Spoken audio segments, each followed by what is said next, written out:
So here is a tip for how I go about putting my little wire loop on my ornament, or you can use the same thing for if you're making little pendants as jewelry. So it's kind of small, the wire loop, and better than the way they come in the shape that they come, and I'll show you. These are high fire, high temperature wires I got from, I believe it was from Amazon. It's been a while, but I can't remember how many it comes, but it's a lot. I've had for a few years. So it comes 50 of these little wire loops, or hooks, I guess. So this is how they come in. Let's see if I have something white to see if you guys can see. So this is basically the shape. And what I do is I cut these in half, and I'm just using little jewelry making pliers, or you can use any pliers that will cut wire.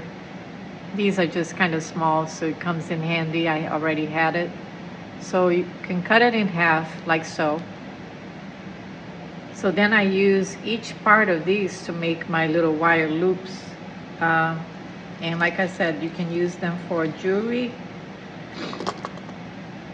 little pendants, and they're great for these ornaments. I don't want them that huge, and you get two out of one hook. So I'm just straightening that out, the end, and I'm using a round. You can use like a round nose pliers, I guess it's called.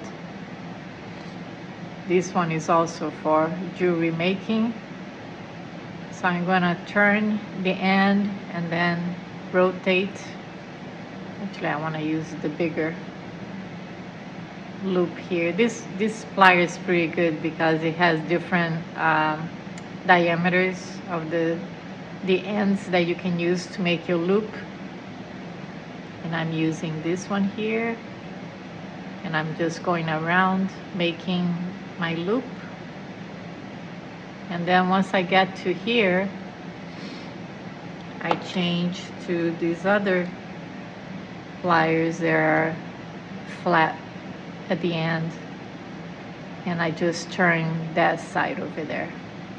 So now I have a loop with the two straight edges, or straight legs. I'm gonna straighten them out a little bit. So I turn slightly. I turn the ends slightly outward. And when I put in my piece, I close a little bit because it always springs it back open, and I want that because that hooks up with the clay a little better. So here it is. Again, let me put against something white here just so you can see the basic shape. And I'm gonna hold it closed like so. I hold it with the pliers, and then I'll know where I'm gonna put it, kind of like in the middle, and just so once I put it in, it opened a little bit more. And all I'm gonna do here, you can add a little bit of clay like that in the middle, just as something, a little bit more clay to go in between, but you don't have to. And then all I do is I push that clay in between, just to make sure that it's really makes a real strong joint there. And as the clay shrinks, it grabs that wire a little better. As it dries, it's gonna shrink, and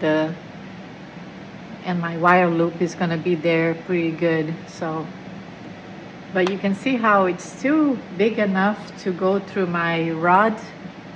Although I am gonna fire, for the glaze fire, I'm gonna fire like this on the kiln shelf.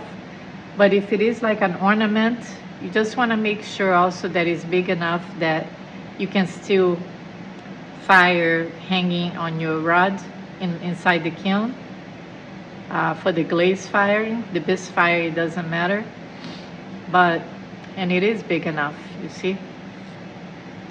So I made all my little wire loops, and you can make it pretty fast and easy, and it saves you, you know, I still have these and I've been using for a long time. So that's it.